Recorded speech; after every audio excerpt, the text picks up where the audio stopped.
étudiants les troisième année de collège Biof, mes chers abonnés, bienvenue dans cette nouvelle capsule, cette nouvelle leçon, un nouveau chapitre, immunologie, les microbes et les réponses immunitaires.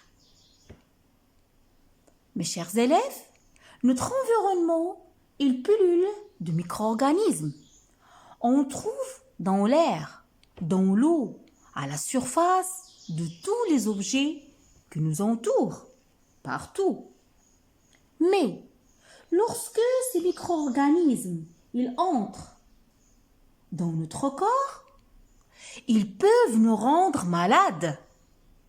Pourtant, ne craignez rien, nous disposons naturellement d'un système immunitaire, d'un système de défense, jihaz mana'ati, qui est chargé de éliminer ces microbes, de éradiquer ces microbes par le biais de différents mécanismes qui mettent en jeu des organes et des cellules spécialisées. Donc l'objectif de cette capsule, c'est une introduction au chapitre 3, durant laquelle, à travers certains documents, on va s'interroger, on va poser des questions, on va poser des problèmes concernant quoi? L'immunologie, les microbes, le système immunitaire. Ok, mes chers élèves, allez-y tous, on va essayer de trouver des questions à résoudre. Donc, pour cela, on va se baser sur les photos de documents suivants. Donc, si vous regardez avec moi, la première photo, j'espère que l'image est bien claire, qu'est-ce qu'elle représente? Elle représente le bacille de Koch. Vous allez me dire, qu'est-ce que c'est le bacille de Koch, Osayat Koch? Sachez, mes chers élèves, le bacille de Koch, c'est une bactérie qui est responsable d'une maladie, la tuberculose. La tuberculose d'un seul. Et vous le savez déjà, dès la naissance, le premier vaccin que nous recevons après la naissance, c'est le BCG. Je vais consacrer une capsule de parler de cette maladie-là et du vaccin de BCG.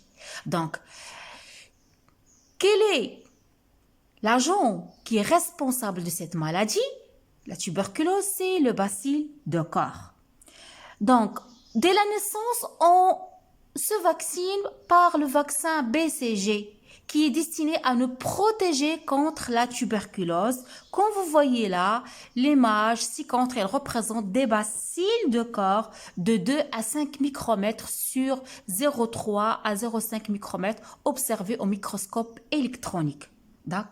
Ça, c'est un genre de microbe qui nous entoure. Un autre virus que vous avez déjà entendu, surtout dans les films, le virus Ebola. Voilà la photo du virus Ebola. Le virus Ebola, c'est un agent infectieux qui provoque chez l'humain des fièvres hémorragiques sévères. Cette maladie, elle est connue historiquement par sa dissémination très rapide. Regardez, elle se dissémine très rapide. En décembre 2016, on a préparé un premier vaccin efficace. Donc, comme vous voyez, l'image, il représente une particule virale. Donc, c'est un virus. Maintenant, on a parlé des bactéries. Ça, c'est un virus le virus d'Ebola, vu au microscope électronique. Donc, mes chers élèves, notre environnement, il regorge de microbes de toutes sortes. Il y en a des protozoaires, il y en a des mycètes, il y en a des champignons, il y en a des bactéries, des virus. Il se trouve ces microbes dans l'air, dans le sol, dans tous les milieux, mais la plupart de ces microbes, il y en a qui sont pathogènes, qui peuvent nous provoquer des maladies, mais il y en a qui n'ont pas de danger sur l'homme. Il y en a qui peuvent parasiter notre corps humain et nous causer des maladies. Ils sont appelés des micro-organismes pathogènes ou bien pathogènes. Donc, autre chose que je veux que vous sachiez, à travers la photo A, si vous voyez, ça représente quoi? Ça représente un modèle représentant une molécule dans du corps. Vous allez me poser la question, Qu'est-ce que c'est un anticorps? Qu'est-ce que c'est les anticorps? ما هي مضادات الأجسام؟ ما معنى مضادات الأجسام؟ Ok? Là, c'est le document B. Comme vous voyez, ça, c'est une cellule cancéreuse qui est tuée par une globule blanc. Un globule blanc spécifique, les lymphocytes T. Et donc, on pose une question. D'où viennent ces globules blancs? Comment se fait cette manifestation de défense? La deuxième photo, bien le deuxième document, mes chers élèves, comme vous voyez, c'est un enfant appelé enfant bulle qui est atteint d'une déficience du système immunitaire. قصور في الجهاز المناعتي. جهاز المناعتي لا يعمل.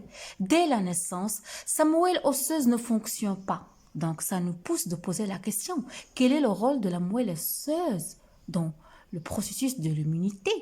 Donc, ما هو دور النخاع العظمي في توظيف مناعة جسمنا? En effet, il était incapable de lutter contre les micro-organismes pathogènes. Vu que il est atteint d'une déficience du système immunitaire, son système immunitaire ne fonctionne pas, sa moelle osseuse ne fonctionne pas, ce petit bébé, ce petit enfant, il était incapable de lutter contre les micro-organismes pathogènes.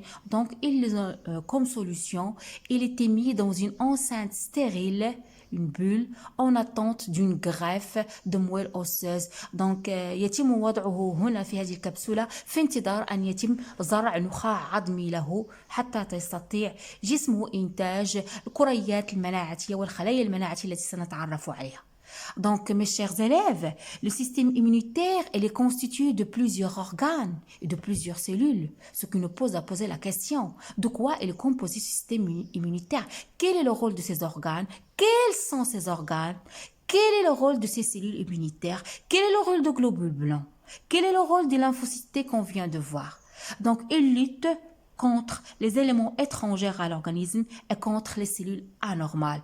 Il fait intervenir, comme je viens de dire, des globules blancs qu'on va étudier tout à l'heure et plusieurs molécules spécifiques comme les anticorps. Donc, quel est le rôle des globules blancs?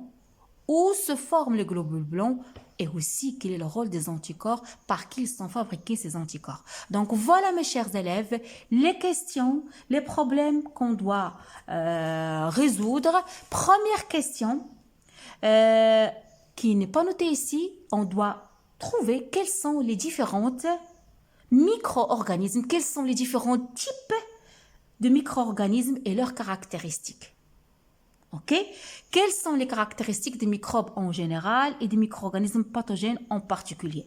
Deuxième question, de quoi est constitué le système immunitaire? De quoi est constitué le système immunitaire? Troisième question, comment le système immunitaire lutte contre les micro-organismes pathogènes et les cellules anormales? Comment ça va être cette guerre? Ok. Comment, autre question, quels sont les différents moyens de défense de l'organisme contre les micro-organismes, c'est-à-dire les types d'immunité qui existent dans notre corps?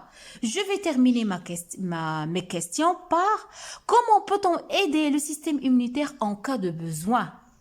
C'est-à-dire comment renforcer notre système immunitaire. Donc, j'espère, mes chers élèves, qu'à travers cette petite introduction, cette petite problématique, vous avez eu l'idée, l'objectivité de ce qu'on va étudier dans ce chapitre 3, l'immunologie, les microbes et les réponses immunitaires.